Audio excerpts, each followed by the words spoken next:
ಪ್ರಧಾನಮಂತ್ರಿಗಳಾದಂಥ ರಾಜೀವ್ ಗಾಂಧಿ ಅವರು ಈ ದೇಶದ ಯುವಕರಿಗೆ ಮತ್ತು ನಾಯಕಗಳನ್ನು ತಯಾರು ಮಾಡಲಿಕ್ಕೆ ಒಬ್ಬ ದೊಡ್ಡ ಕ್ರಾಂತಿಕಾರಿ ನಾಯಕ.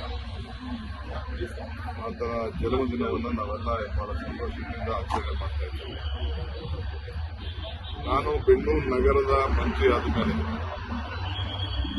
ನನ್ನ ಡಿಕ್ಷನರಿ ಬ್ಯಾಂಕ್ನಲ್ಲಿ ಮೊದಲನೆಯ ಸಹಿ ಬಿದ್ದಿದ್ದು ಈ ಪುತ್ಥಳಿಯನ್ನು ಹೊಸದಾಗಿ ಮಾಡುವಂಥದ್ದು.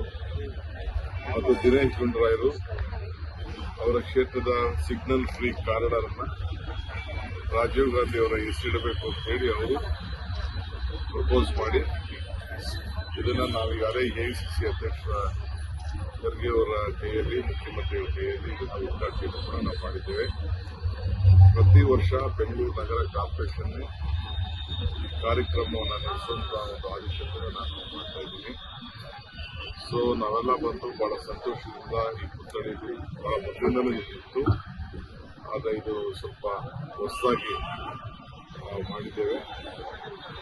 ರಾಜೀವ್ ಗಾಂಧಿ ಅವರು ನಮಗೆ ಕೊಟ್ಟಂತ, ಯುವಕರು ಕೊಟ್ಟಂತ ಶಕ್ತಿ, ಹೊಸ ಪೀಳಿಗೆಗೆ ಮತದಾನದ ಹಕ್ಕು, panchayat Raj 73rd 74th amendment ಮತ್ತು ಈ ಟೆಲಿಫೋನ್ ಕ್ರಾಂತಿ ಏನಿದೆಯಲ್ಲ, ಎಲ್ಲರ ಕೈಯಲ್ಲೂ 2 ಫೋನ್ ಇದೆಯಲ್ಲ, ಇದು ಈ ದೇಶಕ್ಕೆ ತಂದದ್ದು ರಾಜೀವ್ ಗಾಂಧಿ ಅವರು.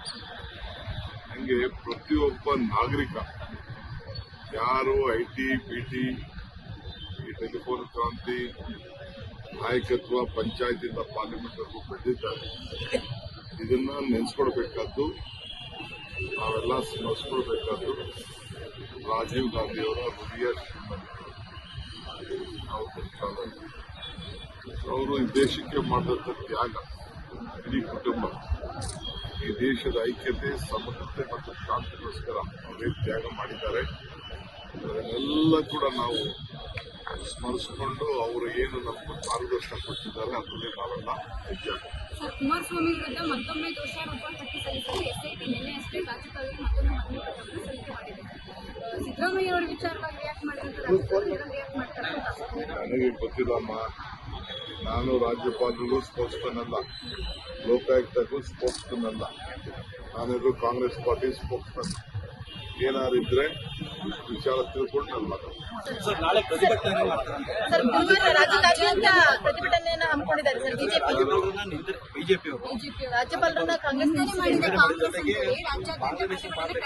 ಅವನ್ನ ದುರುಪಯೋಗ ಮಾಡ್ಕೊಳ್ತಾ ಇದಾರಲ್ಲ, ಸಂವಿಧಾನ ದುರುಪಯೋಗ ಮಾಡ್ಕೊಳ್ತಾ ಇದ್ದಾರೆ, ಪ್ರಜಾಪ್ರಭುತ್ವದ್ದು ಮಾರ್ಗ ತರ್ತಾ ಇದ್ದಾರೆ. ಅದಕ್ಕೆ ಅವರು ಪೂರಕವಾಗಿ ಅವರೇ ಅವರ ಪಕ್ಷದ ಏಜೆಂಟ್ ಆಗಿ ಪರಿವರ್ತನೆ ಮಾಡ್ಕೊಳ್ತಾ ಇದ್ದಾರೆ ಅನ್ನೋದಕ್ಕೆ ಇವರ ಸಾಕ್ಷಿ.